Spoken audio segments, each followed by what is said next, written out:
नमस्कार मित्रांनो, तुम्हा सर्वांचं एस क्लास एज्युकेशनमध्ये अगदी मनापासून स्वागत आहे. आज आपण पाहणार आहोत सायन्स भाग 1 मधील गुरुत्वाकर्षण हा पाठ. याच्या आधी ऑलरेडी मी सायन्सचा संपूर्ण सिलेबस इंग्लिशमध्ये अपलोड केला आहे. पण काही मराठी मीडियमचे विद्यार्थी आहेत ज्यांना हे सगळे विषय मराठीमधून हवे होते. सो त्यामुळे आता मी मराठीमध्ये व्हिडिओज अपलोड करत आहे. सो असं होऊ शकतं की मध्ये मध्ये मी काही इंग्लिश शब्द वापरेन, कारण मी याच्या आधी ऑलरेडी इंग्लिशमधून शिकवलं असल्यामुळे माझ्याकडे ते शब्द जास्त माझ्यासाठी फेमिलियर आहेत किंवा ओळखीचे आहेत. सो त्यासाठी माफ करा, पण मी ट्राय करेन की जितकं होईल तितकं मी तुम्हाला हे सगळं मराठीमधूनच एक्सप्लेन करण्याचा प्रयत्न करणार आहे. ठीक आहे. सो बघा, सुरुवातीला तुम्हाला इतकं तर माहितीच असणार आहे की गुरुत्वाकर्षण म्हणजे काय. आपण एक गोष्ट ऐकतो लहानपणापासून, न्यूटनची. तर असं सांगितलं जातं की न्यूटन एका झाडाखाली बसले होते आणि त्यांच्या डोक्यावर ऍपल पडतो. मग त्यांनी तो ऍपल न खाता असा विचार केला की हा ऍपल खालीच का बरं पडला. हा ऍपल वर पण जाऊ शकला असता, इकडे तिकडे पण तर जाऊ शकला असता, पण तो बरोबर सरळ खालीच कसा काय पडला. आणि मग त्यांच्या डोक्यामध्ये हे चक्र सुरू झालं आणि त्यांना गुरुत्वाकर्षणाचा शोध लागला. मग आता हे जे गुरुत्वाकर्षण गुरुत्वाकर्षण असं आपण म्हणतोय, हे नेमकं काय आहे. तर बघा, ही आपली पृथ्वी आहे. ठीक आहे. आता जरा पृथ्वीचा आकार चुकलाय कारण मी स्क्रीनवरती लिहिते त्याच्यामुळे. बट ही आपली पृथ्वी आहे. सगळ्यांना माहिती आहे की आपण पृथ्वीच्या वर राहतो. आणि ही जी पृथ्वी आहे याच्या आतमध्ये, जसं की आपल्याकडे असं म्हटलं जातं की आतमध्ये याचे खूप सारे लेयर्स आहेत. ठीक आहे. मग आता पृथ्वीच्या आतमध्ये कुठेतरी एक सेंटर पॉइंट असेल. तर या ज्या सगळ्या गोष्टी आहेत पृथ्वीवरती असणाऱ्या, इन्क्लुडिंग आपण असेल, जमीन, पाणी, झाडं, जेही तुम्हाला पृथ्वीवरती पाहायला मिळते, ते सगळं पृथ्वीवरतीच का आहे, ते उडत का नाही किंवा ते वरच का राहत नाही. याचं कारण असं आहे की या सेंटरकडे एवढी ताकद आहे, या केंद्राकडे, की या सगळ्या गोष्टी ते खेचून ठेवतं. बरं, इतकं पण खेचून ठेवत नाही की त्या जमिनीच्या आतमध्ये जातील. ते एवढाच फोर्स लावतं की जेणेकरून ते जमिनीवरती राहतील. ठीक आहे. आता हे कसं बरं होतं, हे सगळं तुम्हाला या पाठामध्ये कळणार आहे. मी फक्त तुम्हाला एक साधारणतः ट्रेलर दाखवला की याच्यामध्ये आपण काय काय शिकायचं आहे. तर सगळ्यात पहिल्यांदा आपण बघणार आहोत गुरुत्वाकर्षण म्हणजे काय आहे. त्यानंतर मग केप्लरचे नियम काय आहेत, वर्तुळाकार गती व अभिकेंद्री बल काय आहे, वगैरे वगैरे वगैरे. आपण आता प्रश्नांपासून सुरुवात करूया. पहिला प्रश्न असा आहे की एखाद्या वस्तूवर बल लावल्यास काय परिणाम घडून येतो. आता बघा, माझ्याकडे हा फुटबॉल आहे. ठीक आहे. आणि या फुटबॉलला जर मी अशी साधारणतः लात मारली तर हा फुटबॉल काय होईल, पुढे जाईल. ठीक आहे. म्हणजे याचा अर्थ काय की मी या वस्तूवरती काय लावलं, बल लावलं. माझ्या फुटबॉलवरती मी बल लावलं, पायाने बल लावलं. आणि त्यामुळे मग काय झालं, फुटबॉल पुढे गेला, म्हणजे फुटबॉलने हालचाल केली, त्याला गती मिळाली. सो एखाद्या वस्तूवरती जेव्हा आपण बल लावतो तेव्हा त्या वस्तूला गती मिळते किंवा त्याची गती थांबते. आता असं होऊ शकतं की फुटबॉल गतीमध्ये होता आणि मी इकडून पाय लावून त्या फुटबॉलला थांबवलं, हे पण तर होऊ शकतं.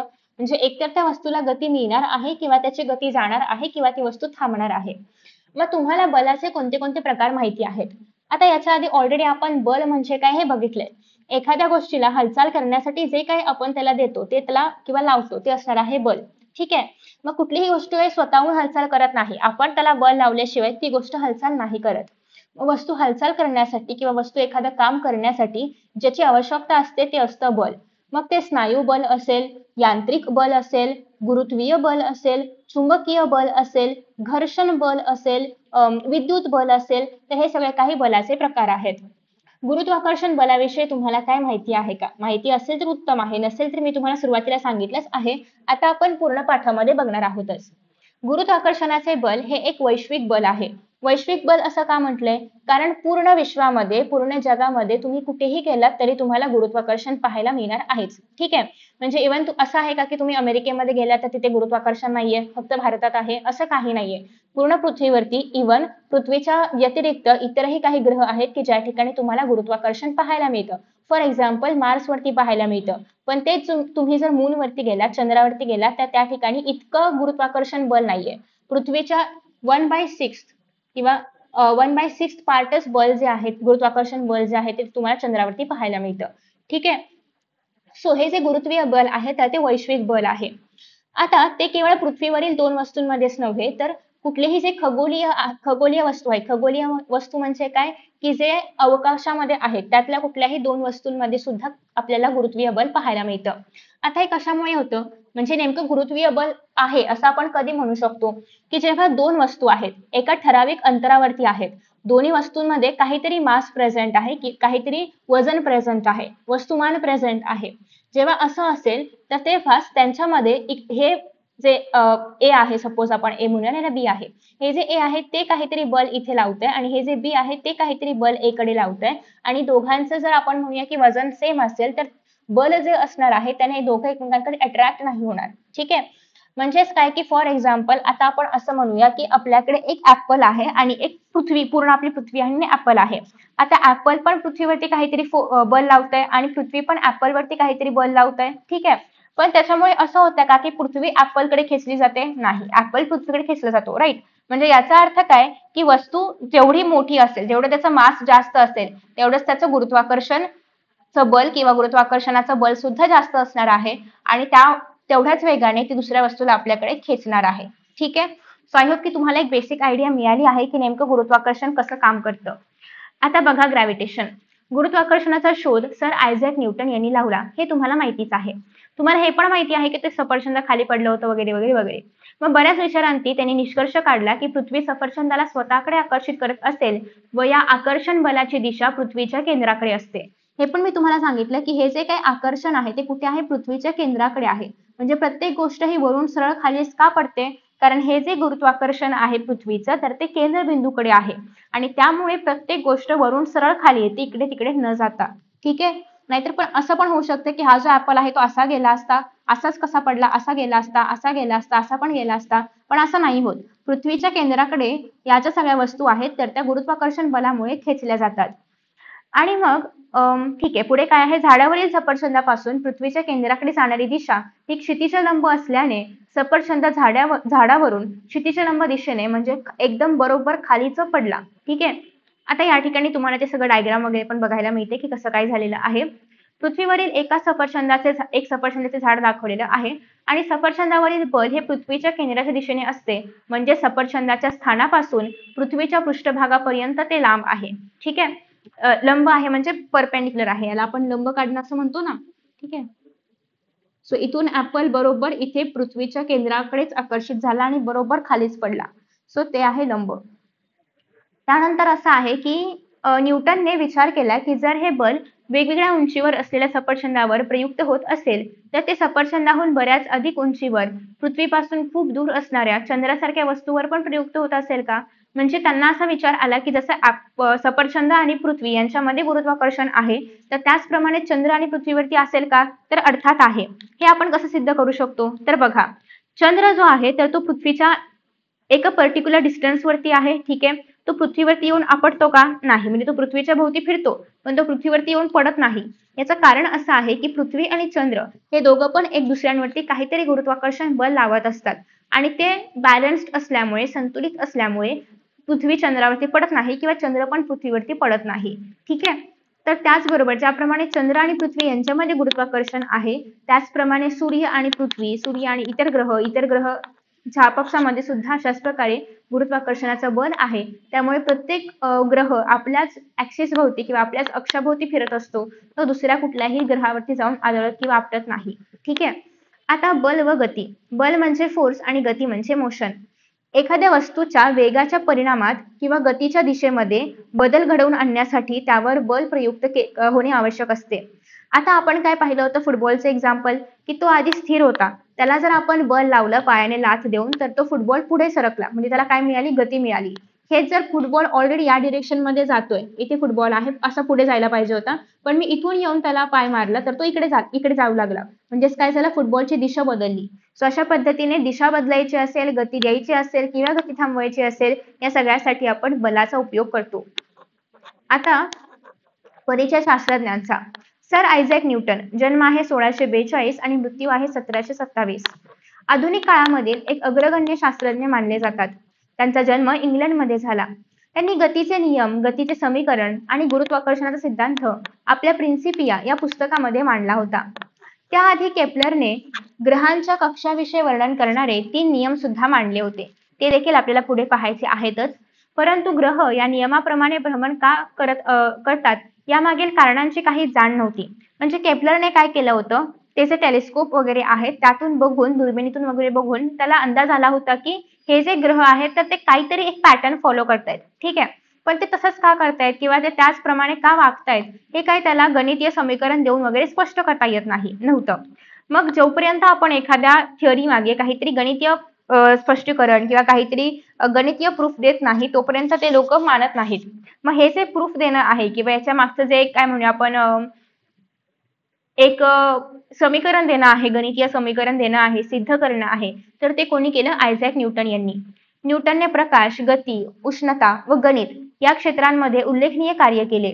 त्यांनी गणिताचा एका शाखेचा शोध लावला, ज्याला आपण कॅल्क्युलस असं म्हणतो. जे डिफरन्शिएशन इंटिग्रेशन तुम्हाला 11th-12th ला पाहायला मिळेल, त्याचा शोध कोणी लावला होता? न्यूटनने लावला होता. कॅल्क्युलस या नावाने ओळखल्या जाणाऱ्या या शाखेचा गणितामध्ये आणि भौतिकशास्त्रात पण मोठ्या प्रमाणामध्ये उपयोग केला जातो. आणि न्यूटन हे परावर्तक दुर्बीण तयार करणारे सगळ्यात पहिले शास्त्रज्ञ होते. तर यातून तुम्हाला काही मोस्टली आपल्या परीक्षेमध्ये प्रश्न नाही विचारले जाणार, त्याच्यामुळे तुम्ही हे फक्त एकदा वाचून घेतलं तरी पण पुरेसं आहे. त्यानंतर पुढे आहे वर्तुळाकार गती, ज्याला आपण सर्क्युलर मोशन म्हणतो. आणि दुसरं आहे ते म्हणजे अभिकेंद्री बल, ज्याला आपण सेंट्रिपेटल फोर्स असं म्हणतो. आता तुम्ही कधी गावाकडे गोफ पाहिली आहे का? गोफ म्हणजे काय असतं की शेतकरी जे आहेत तर ते असे मध्ये उभे असतात, त्यांच्या हातामध्ये एक अशी दोर असते आणि त्या दोरीला या ठिकाणी तास दगड असतो आणि ते याला गर गर गर गर गर फिरवत असतात. ठीक आहे, या ज्या दोरी आहेत त्याला ते गरगर फिरवत असतात. स्वतः ते बल कुठून लावतायत? तर ते बल लावतायत मध्ये किंवा केंद्रात उभं राहून. आणि बल कुठे लागतोय? बल लागते दगडाकडे. पण बलाची दिशा नेहमी कुठे असणार आहे? केंद्राकडेच असणार आहे. तर अशा प्रकारच्या बलाला आपण काय म्हणतो? अभिकेंद्री बल. म्हणजेच काय की वर्तुळाकार कक्षेमध्ये फिरणाऱ्या कुठल्याही वस्तूवरती जेव्हा वर्तुळाच्या केंद्राच्या दिशेने बल लावले जाते, तेव्हा त्याला आपण काय म्हणतो? सेंट्रिपेटल फोर्स किंवा अभिकेंद्री बल. आणि हे बल नेहमी कुठे असणार आहे? त्या वर्तुळाच्या केंद्राकडे असणार आहे. आता हे जे त्यांनी सांगितलं आहे वर्तुळाकार गती म्हणजे काय की जेव्हा एखादी वस्तू एखाद्या वर्तुळाकार काय म्हणूया आपण एखाद्या वर्तुळाभोवती फिरत असते किंवा एखाद्या गोल वस्तूभोवती फिरत असते किंवा त्याच पाथभोवती फिरत असते, तर तेव्हा त्याला आपण म्हणणार आहोत की ती वस्तू सर्क्युलर मोशन मध्ये किंवा वर्तुळाकार गतीमध्ये आहे. पण जेव्हा आपण असं म्हणतो की तिला वर्तुळाकार गतीमध्ये राहण्यासाठी जे बल आहे किंवा जो फोर्स आहे तर तो केंद्राकडून येतोय, तर त्या फोर्सला आपण म्हणणार आहोत सेंट्रिपेटल फोर्स. म्हणजेच वर्तुळाकार गती होण्यासाठी काय रिस्पॉन्सिबल आहे, काय जबाबदार आहे? सेंट्रिपेटल फोर्स किंवा अभिकेंद्री बल आहे. अभिकेंद्री बल असेल तरच वर्तुळाकार गती आपल्याला बघायला मिळते. ठीक आहे, तुम्ही जत्रेमध्ये वगैरे गेला असाल तर त्या ठिकाणी आकाश पाळणा वगैरे पाहिलं असेल, त्याची सुद्धा जी कडा आहे तर ती मध्ये लावलेली असते आणि तो आकाश पाळणा जो आहे तर तो फिरत असतो. सो त्याला ती जी गती आहे सर्क्युलर फिरण्याची त्याला कुठून मिळते? जे अभिकेंद्री बल मध्ये लागलेलं आहे तिथून मिळते. सो त्याच्यामुळे हे जे सेंट्रिपेटल फोर्स आहे किंवा जे अभिकेंद्री बल आहे हे प्रत्येक ठिकाणी तुम्हाला पाहायला मिळेल. आता तुम्हाला काय करायचं आहे, जेव्हा तुम्ही आसपास फिराल तेव्हा तुम्हाला असे बरेचसे एक्झाम्पल्स जे आहेत तर ते शोधायचे आहेत की ज्या ठिकाणी हे अभिकेंद्री बल लागलं जातं. आता पुढे असं आहे की पृथ्वीचा नैसर्गिक उपग्रह कोण आहे? किती आहेत पृथ्वीला? एकच आहे. कोण आहे तो? चंद्र. तर जो कुठला नैसर्गिक उपग्रह चंद्र आहे ते एका विशिष्ट कक्षेमध्ये पृथ्वीभोवती परिभ्रमण करत असतो. परिभ्रमण म्हणजे काय? तर ग्रहाभोवती फिरणं. स्वतःभोवती फिरणं म्हणजे परिवलन आणि दुसऱ्या भोवती फिरणं म्हणजे परिभ्रमण. तर परिभ्रमण करतो हे तुम्हाला माहिती आहेच. म्हणजेच त्याची दिशा अर्थात वेग सारखा बदलत असतो. म्हणजे त्याचं कारण असं आहे की जेव्हा पृथ्वी पण स्वतःभोवती फिरते आणि सूर्याभोवती फिरते, चंद्र पृथ्वीभोवती फिरतो, म्हणजे याचा अर्थ आहे की पृथ्वीची दिशा ज्याप्रमाणे बदलेल त्याप्रमाणे चंद्राला पण स्वतःला ऍडजस्ट करावं लागणार आहे. ठीक आहे, त्याची पण दिशा आणि गती कमी जास्त करावी लागणार आहे. तर मग पुढे काय आहे? मग त्यावर काही बल सतत प्रयुक्त होत असेल आणि मग जेव्हा चंद्र पृथ्वीभोवती फिरतोय तेव्हा या दोघांच्या मध्ये काहीतरी बल असणार आहे आणि ते बल कुठलं आहे तुम्हाला माहिती आहे. कुठलं आहे? अभिकेंद्री बल आहे. ठीक आहे, सो मग त्या बलामुळे जो चंद्र आहे तर तो पृथ्वीभोवती फिरू शकतो. आणि मग पुढे असं आहे की बलाची दिशा नेमकी कोणती असेल मग? आणि जर असे बल नसते तर चंद्राची गती कशी राहिली असती?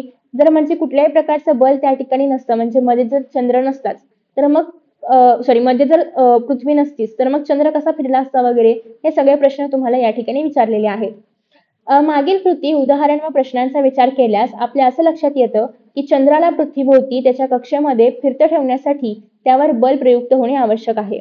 जर चंद्राला पृथ्वीभोवती फिरायचं असेल आणि त्याच्या कक्षेमधून बाहेर कुठेही जायचं नसेल तर यासाठी पृथ्वीने चंद्राभोवती काहीतरी किंवा चंद्रावर काहीतरी बल टाकलं पाहिजे, तेव्हा कुठे चंद्र जो आहे तर तो त्याच ह्याच्यामध्ये राहील. ठीक आहे, त्यानंतर हे जे बल आहे तर ते कुठलं आहे? हेच अभिकेंद्रित बल आहे किंवा अभिकेंद्री बल आहे. त्यानंतर पुढे आहे ते म्हणजे केपलरचे नियम, जे आपण पाहणार आहोत पुढच्या व्हिडिओमध्ये. पण त्याआधी प्लीज मला जरा हे सांगा की हा जो व्हिडिओ आहे तो तुम्हाला कसा वाटला आणि तुम्हाला यामधले सगळे कॉन्सेप्ट कळले का? तरच आपण पुढे कंटिन्यू करणार आहोत. So thank you so much for watching this video and see you in the next video. Bye bye.